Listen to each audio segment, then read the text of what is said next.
V dvorani Tabor so se odvile druge športne igre bolnikov po možganski kapi celotne Slovenije. Cilj združenja je, da se bolniki in svojci združujejo. V Sloveniji, kot veste, vsako leto utrpi približno 4600 bolnikov možgansko kap, nekateri imajo večje telesne posledice, nekateri manjše.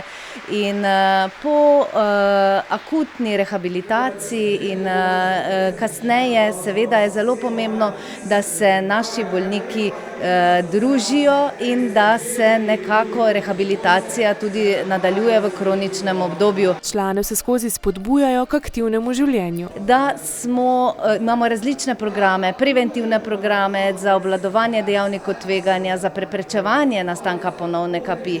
Najbolj pa pomembno, da so naši bolniki, ki so utrpeli in svojci, tudi čim bolj telesno aktivni, kajti vemo, da telesna aktivnost, telesna vadba zmanjša nastanek ponovne možganske kapi.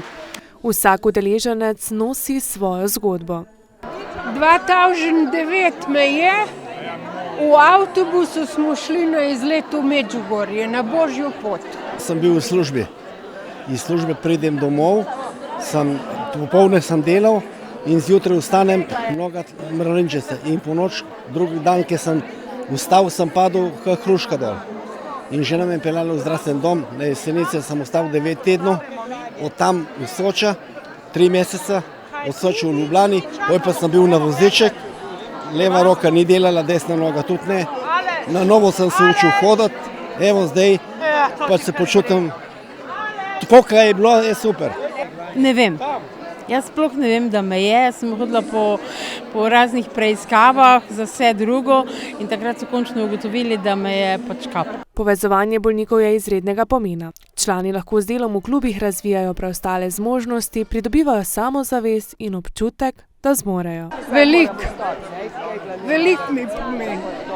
Da sem že na noga, sem zadovoljna. A veste, če človek leži, da ne more s prstom takole narediti. Sem daleč prišla. Daleč. Najlepše je to, da se družimo iz vseh koncev Slovenije, ko se malokrat vidimo, a takrat se vidimo, smo tako kot eno, ko smo vsi sotrpini, ko smo preživeli to možgansko kap, ki je res huda preizkušnja. Ni važni rezultati, ampak važno je to druženje, ko se objemamo, stisnemo, izmenjamo kakšno izkušnjo. Super je res, to rabimo mi bolniki po možganski kapi.